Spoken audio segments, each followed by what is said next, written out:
So hey guys, welcome back to my another new mini blog. So আজকে চলে গেছিলাম হচ্ছে সোদপুর অনির্বাণসে। সো আজকে এখান থেকে কী খাই সেটা তো পুরো ভিডিও করবো। এটার নাম ছিল ডিবাপি, এখন যাই হোক চেঞ্জ হয়ে গেছে। সো আমি আছি এখানে, ডল আছে। সো এখন আমরা ভেতরে চলে যাব। মোটামুটি ফাঁকাই ছিল, আমরা ওই 8টা সাড়ে 8টা ওরকম দিকে গিয়েছিলাম, একাই ছিল মোটামুটি। সো গিয়েই আমরা অর্ডার করে নিলাম হচ্ছে একটা ফিশ ফ্রাই। সো একটা ফিশ ফ্রাই খেয়ে নিল। খাবার তো মোটামুটি ভালোই ছিল, ওর এক্সপ্রেশন দেখে বুঝতেই পারছো বেশ ভালো ছিল। মোটামুটি না, খুবই ভালো ছিল। ফিশ ফ্রাইটা তো অনেকটা বড় ছিল, অ্যান্ড একটা চাটনিও দিয়ে দিয়েছে ফিশ ফ্রাইটা দিয়ে খাওয়ার জন্য। সো খাওয়া স্টার্ট করে দিয়েছে অলরেডি। সো আমি এখানে বসে রয়েছি অ্যান্ড ও খাচ্ছে। তারপরে গিফটটা আনবক্সিং করলাম, সেই ভিডিও অলরেডি আমি ছেড়েছি, ছোটো ছোটো করে ভিডিও আমি ছেড়েছি, তোমরা দেখে নিতে পারো।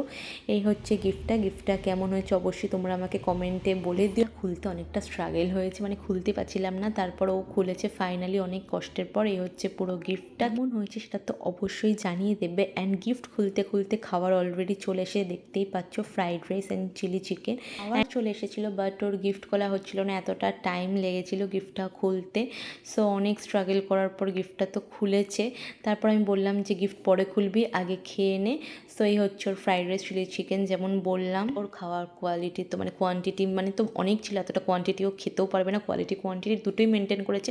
সেখান থেকে ও ওইটুকুনি খেলেও দেখো, আর বাদ বাকিটাও পার্সেল করে নেবে। আমি বললাম ও এতটা খেতেও পারবে না, সো ওরকমই খায়। তো যাই হোক, তারপরে লাস্টে তো গিফটটা খুললো। এই যে মুক্ত বেরিয়ে গেছে, আমি মুক্তটা হাতে নিয়েও দেখলাম, খুবই ভালো হয়েছে। সো এই ছিল আজকের ভিডিওটা। ভালো লাগলে অবশ্যই একটা লাইক, কমেন্ট অ্যান্ড সাবস্ক্রাইব করে দেবে। অ্যান্ড ড্রিঙ্কস ওকে খেতে বলছিলাম কিছু মজিটো, ও আর খেতে পারবে না, কেন ওর ওইটুকু খেয়েই পেট ভরে গেছে। সো এই ছিল আজকের ভিডিও।